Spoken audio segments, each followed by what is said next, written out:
गज़ल की दुनिया में आज मुनीर सैफी की गज़ल के चंद अशार।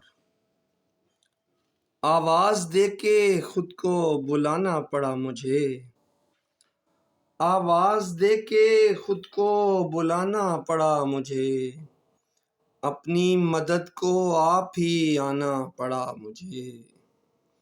आवाज़ देके खुद को बुलाना पड़ा मुझे, अपनी मदद को आप ही आना पड़ा मुझे। मुझसे तुम्हारे अक्स को करता था बदगुमां, मुझसे तुम्हारे अक्स को करता था बदगुमां, आईना दरमियां से हटाना पड़ा मुझे। मुझसे तुम्हारे अक्स को करता था बदगुमां, आईना दरमियां से हटाना पड़ा मुझे।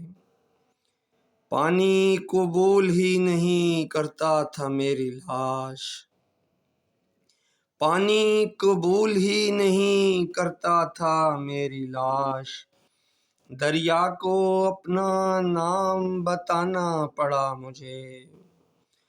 पानी कबूल ही नहीं करता था मेरी लाश, दरिया को अपना नाम बताना पड़ा मुझे। मेहमान आ गया था सो खाने की मेज़ पर, मेहमान आ गया था सो खाने की मेज़ पर, जलता हुआ चिराग बुझाना पड़ा मुझे।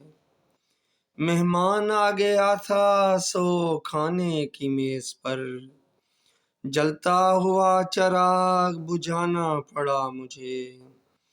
धरती के ज़र्फ़ का हुआ अंदाज़ा जब मुनीर, धरती के ज़र्फ़ का हुआ अंदाज़ा जब मुनीर, कुछ रोज़ अपना बोझ उठाना पड़ा मुझे। आवाज़ देके खुद को बुलाना पड़ा मुझे, अपनी मदद को आप ही आना पड़ा मुझे। बहुत शुक्रिया।